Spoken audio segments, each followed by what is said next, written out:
अब भेट्दैन मरिसक्यो भनेर मिडिया मार्फत गएर हरेक गरेको भावनाले हो भने त्यस्तो भएको कहाँ जस्तो जाने हो र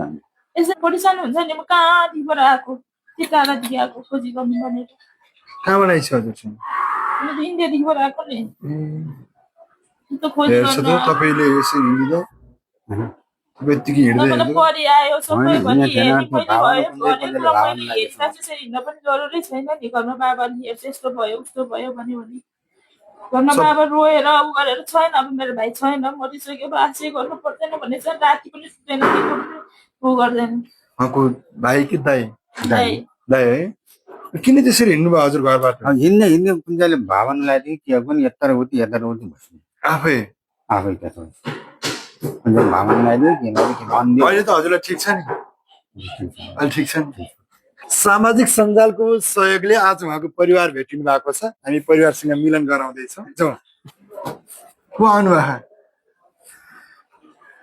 छोरी दाइको छोरी को माइली अनि अरू छोरा एउटा कहाँको छोरा छोरा कुन छोरा जेठोमा कति पो यसरी हिँड्नु भएको कि हराउनु भएको घरमा आमा बाउ सबैजना यति परेशान भएको छ हराएर है अनि मरिसक्यो भेट्दैन भनेर छोरी मासु मारेको अब यसरी हेर्नु कति धेरै माया गरे परिवार रहेछ कति इन्डियाबाट आइस अहिले हजुर है इन्डियाबाट आएर मिडियालाई फोन गरेर मिडिया मार्फत गरेर यहाँको नम्बर दिनुभयो हजुर त्यसपछि यहाँ कल गर्नु भन्नुभयो यस्तो माया गर्ने छोरी रहेछन् साथमा हेर्नु त कति भयो नि यसरी हजुर छजना छन् छोरी दुईजना 2 महिना भयो 2 महिना भयो है ल्याएको त उताको 23 गते भएर जेठको 23 गते ल्याउनु भएको भाइले बिरामी भयो भनेर उयो गर्न ल्याएको हजुर 23 गते ल्याएको गाउँबाट चाहिँ त्यहाँबाट चाहिँ कति कति दिनुभयो थाहा भएन अब के गर्ने बुवा हजुर जाने अन्त त्यति बेला हजुरलाई शरीरमा हामीले लिँदा पनि एकदम बिजोग थियो हजुर हामीले त्यति बेला हाम्रो साथमा पनि नपर्ने भयो पक्कै उहाँलाई तलमाथि केही हुन्थ्यो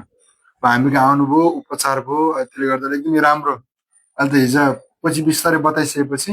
सबै कुरा खोल्दै गएर अहिले खुल्यो धेरै टेन्सनै टेन्सन भइरहेको छ बर्खाको बेला छ अनि हेर्नु त हो नि अब मर्यो नबाच्यो अब भाइहरूलाई खोजी गर भन्यो भने अब खोजेको भेटेन हुन्छ प्रहरी माथि पनि गएको हामी प्रहरी कति धेरै माया त हजुरलाई हजुर दाइकी छोरी माइली हेर्नु त दाइको छोरीलाई कति धेरै माया छ अब यसरी घर निक्लिँदै गर्दा कम्ती यस्तो माया गर्ने मान्छेको सल्लाह लिएर निस्किनुपर्छ बुवा एक्लै बाहिर जानु हुँदैन हस् यस्तो माया गर्ने मान्छेले कहिले पनि गलत सल्लाह दिँदैनन् कि है कति भने दाइहरूले पनि भनेको खोजी गर मिडिया मार्फत जाऊ खोजी गर न त म पैसा लगाइदिन्छु मिडियाले दिनु पर्यो भनेको भन्दै दाइले भन्नुभयो कसरी भन्ने के भन्ने कसरी बोल्ने भन्नुभयो अब कान्छे भाइ तिनवटा छन् त मेरो कान्छे भाइले भन्यो दिदी जाऊ एकचोटि गएर बाउले खोजी गरेर आऊ भने आएर फेरि मैले मिडिया मार्फत त्यसपछि कुरा गरेँ कुरा गरेँ अनि पछि यहाँ हुनुहुन्छ आश्रममा हुन्छन् कसरी थाहा पाउनु भयो मिडिया मार्फत कुरा भयो त्यो आश्रममा फोन गरेर हेर्नु त भनेर फेसबुक आइडी दिनुभएको थियो त्यसपछि फेरि टिकटक आइडी पनि पाएँ नम्बर रहेछ नि मेरो नम्बर तपाईँलाई पहिला पनि हुन्थ्यो बुवा यसरी हराम भएको थियो कि फर्स्ट टाइम हो फर्स्ट टाइम है रक्सी चाहिँ खाइरहनु नै हुन्थ्यो हाम्रो उद्धार गर्दै चाहिँ थोरै मानसिकबाट विक्षिप्त हुनुभएको थियो बुवा अनि केही थाहा पाउँदैन बुवाले रक्सी खानु नै हुन्थ्यो धेरै खानु अब के गर्ने अब गएर अब त्यसो नगर्ने हस् तिमीले माया अरूलाई गुण सक्दैन माया गर्ने मान्छेलाई सोध्नुपर्छ कि माया गर्ने मान्छेले कहिले पनि उमेरले सानो भए पनि गलत सल्लाह सुझाव दिँदैनन् किनकि तपाईँको माया लाग्छ नि त होइन त उहाँबाट आएर खोजेर कति दुःख पाएर आज यहाँ आइपुग्नु भएको छ आज हामी एउटा सफल पारिवारिक पुनर्मिलन यस्तो पुनर्मिलनहरू धेरै नै आमा बुवालाई हामीले परिवार पुऱ्याएका छौँ मिलाएका छौँ जोडेका छौँ र हेर्नुहोस् त आज उहाँ दाइको छोरी हुनुहुन्छ उहाँ अङ्कल हुनुहुन्छ उहाँहरू चाहिँ छिमेकी आफन्तीहरू आउनु भएको छ हामीले सामाजिक सञ्जाल मार्फत बुवाको परिवार भेटेर यसरी पठाएका छौँ र तपाईँहरूले गर्ने सानो सहयोगले कसैको हराएको परिवार छुटेको परिवार जुट्न सक्छ एक हुन सक्छ आज 2 महिनापछि यो परिवार एक हुँदिनुहुन्छ हामीलाई अत्यन्तै खुसी लागेको छ तपाईँ सम्पूर्ण सहयोगी मनहरूलाई तपाईँको साथले सपोर्टले आज यो खुसीको पल खुसीका आँसुहरू झर्यो तपाईँ सबैलाई धन्यवाद ल बुवा अब चाहिँ एकदम खुसीका साथ है। हजुर ल चन्दनको टिका जस्तो शीतल भएर यसो दिदी एकदमै तपाईँको धेरै तपाईँलाई सधैँ भगवान्ले राम्रो गरून्,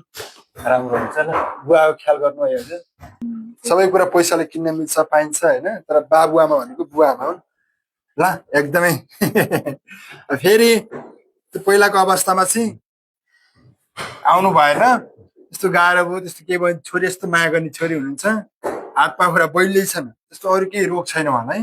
अब अलिकति स्वास्थ्यमा समस्या थियो, अहिले राम्रो भएको छ। त्यो औषधिहरू पनि छ बुवाको के छ बुझेर हामी तपाईँ लिएर छ नि। अब त्यस्तो केही लाग्यो भने बेला बेला भेट्न आउनुहोस् है। केही गर्नुभन्दा अगाडि त्यो अरूको त अरूको पनि सल्लाह लिई छोरीलाई सोध्नुपर्छ तपाईँले है। उहाँले दिएको सल्लाह गलत हुँदैन। अब तपाईँले उहाँ इन्डियाबाट आएर नेपाल आएर के गरेर खोजेर सबै लिएर आउनु भएको छ नि ल पक्का। अब अब फेरि रक्सी पनि नखाने है ल। शरीरमा लाग्ने चिज खानुहोस् कि शरीरमा नलाग्ने चिज नखानुहोस्। जहाँ रक्सीले राम्रो गर्छ र जहाँ रक्सीले राम्रो गर्छ अनि आउनु जानु सक्छ अनि हो त नि यस्तो बुझ्नु मान्छे है। ल जाउँ हजुर, यहाँनिर आश्रम देखिन्छ कि आइसक्यो हजुर। साथीहरूलाई यसो बाई गर्नु पर्यो त्यहाँ नानीले ओऱ्यो।